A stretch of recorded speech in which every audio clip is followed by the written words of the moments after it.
How you doing? I am Glenn with V-Power Equipment, and we are here today to talk about one of our pump kits. We currently offer 6 different pump kits. We have a regular 2-inch water pump kit. We have a 2-inch pulley-driven water pump. We have a 2-inch high-pressure pump. We have a 3-inch semi-trash pump, and we have a 3-inch full trash pump, and then we have this 2-inch chemical or salt water pump, however you want to call it. Basically, this pump is designed to pump corrosive materials as salt water or bleach or things like that, which are very highly corrosive to aluminum and also to steel. This pump is made out of a composite type material, so it is not affected by them corrosive substances. So we're going to go over this pump. I'm going to show you the components of it, and then we'll go ahead and do an install. It'll fit most engines in the 6 to 7 horse range that have a 3/4 inch key weight shaft. We're going to use a Predator 212 today, but there's a lot of engines out there that it will fit. So I'm going to reposition the camera here and show you the individual components to this pump. Okay, so here is our 3-inch, we're going to call it a salt water pump. I'm sorry, not a 3-inch, it's a 2-inch salt water pump. And let's go over what the kit comes with.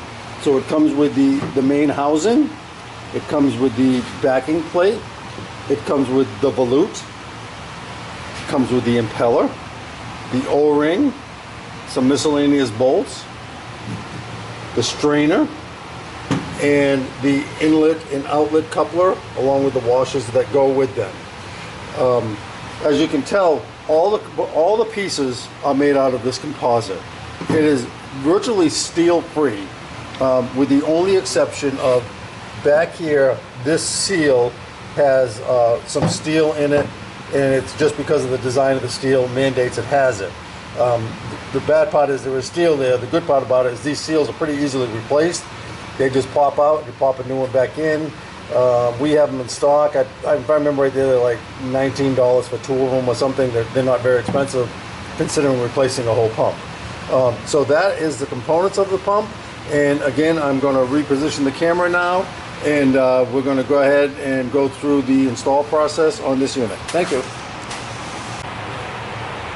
Okay, so now we're going to go over the install on this. Before we actually get into it, there's a couple of things I want to point out. The first thing is, if your engine has a keyway in the shaft, we're going to want to remove that. You can just kind of take a screwdriver and pop that out of there. There we go. And we want to do that because we need to use this smaller key shaft. On this impeller, there's a seal here, and if the key is in the shaft, it won't pass past the seal. So we want to take that larger one out, put the smaller key in there, and then we're going to insert it into the propeller so that it's already past the seal. This way here, we can put the impeller on. We'll set that over there. It's also easier if you put the keyway to the bottom of the engine, because then when you go to slide this thing on, the keyway wants to stay in. It's at the top, the keyway will keep wanting to fall out, kind of like that.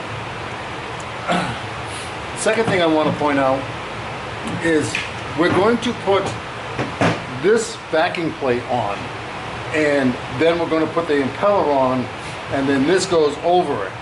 Now on this thing here, you can see, I'll try to show this, it's kind of hard to show on the camera, but we've got 2 little tabs here on each side, and they're going to actually have a little screw that goes through them that holds them into this backing plate.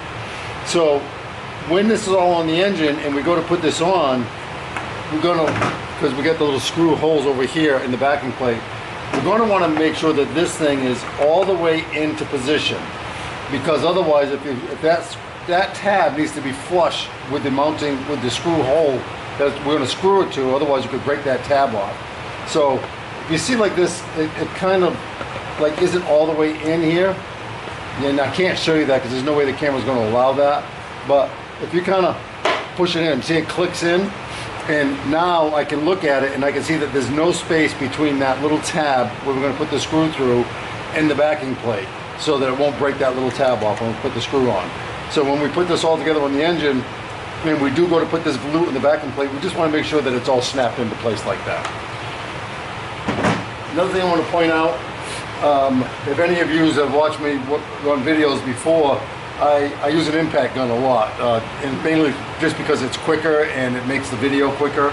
We're not going to do that here because this is a composite material and it is more brittle, and we don't want to be snapping things. So we basically, these bolts all have little rubber washers on them. In this particular kit, they came right on the bolt, but if not, I'm sure they'd be loose in the package. So we're going to want to put them rubber washers on each bolt.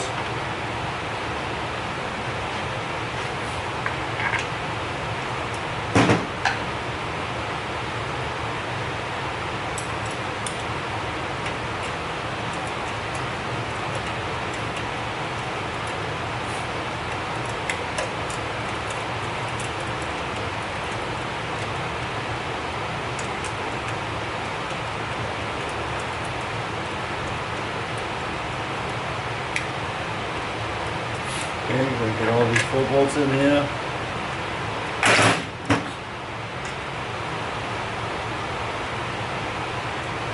And then we're going to want to snug them up. We don't want to torque these things down too much because we want that rubber washer to stay intact. We want it to, we don't want to squish it out of there. So we're just going to kind of snug it up enough to hold it in place.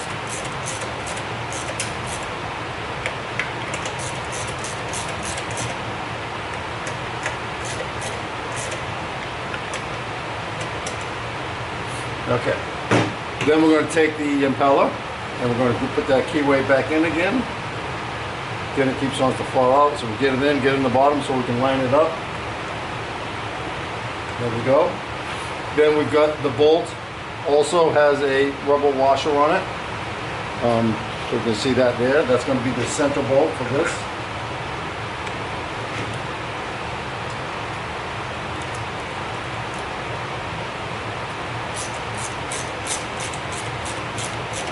Again, we're going to tighten it, but not enough to squeeze the rubber washer out. We want the rubber washers to stay in place. Then we're going to take the volute that we talked about, and we're going to try to get that thing to snap into place.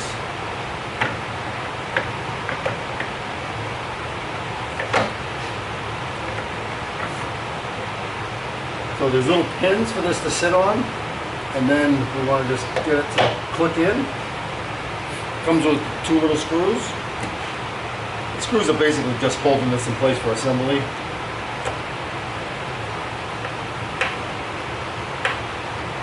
On one side. On the other side. I have this set up on this block, and it's basically just so that the camera can see it.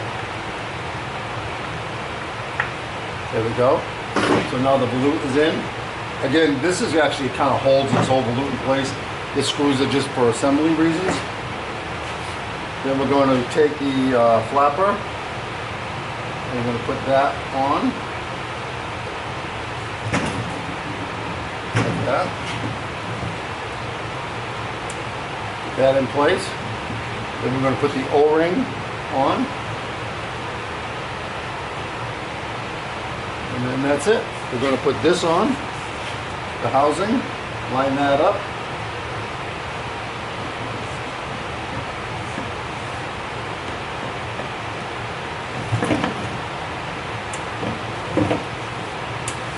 This is a little hard. It doesn't want to stay up on this block.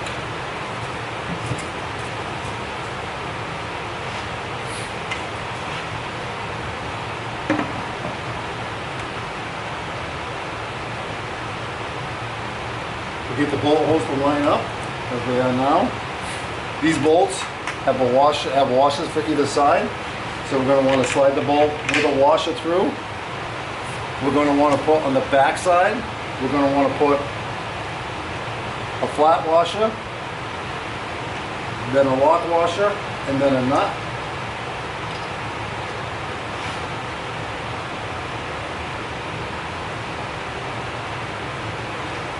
Like that. So basically, as we tighten them all down, I would not tighten one all at once.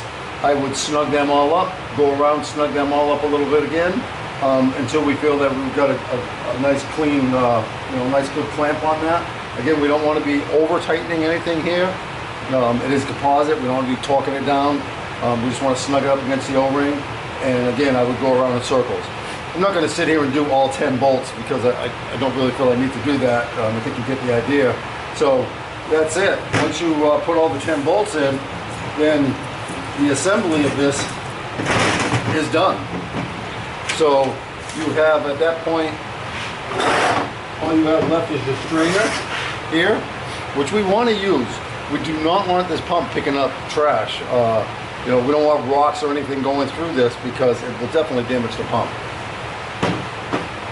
Ideally, since it's a chemical pump or a salt water pump, we'd want clear water, basically, obviously you can have salt in it, but clear water without debris would be the best thing, or a solution if we're using it for a cleaning solution.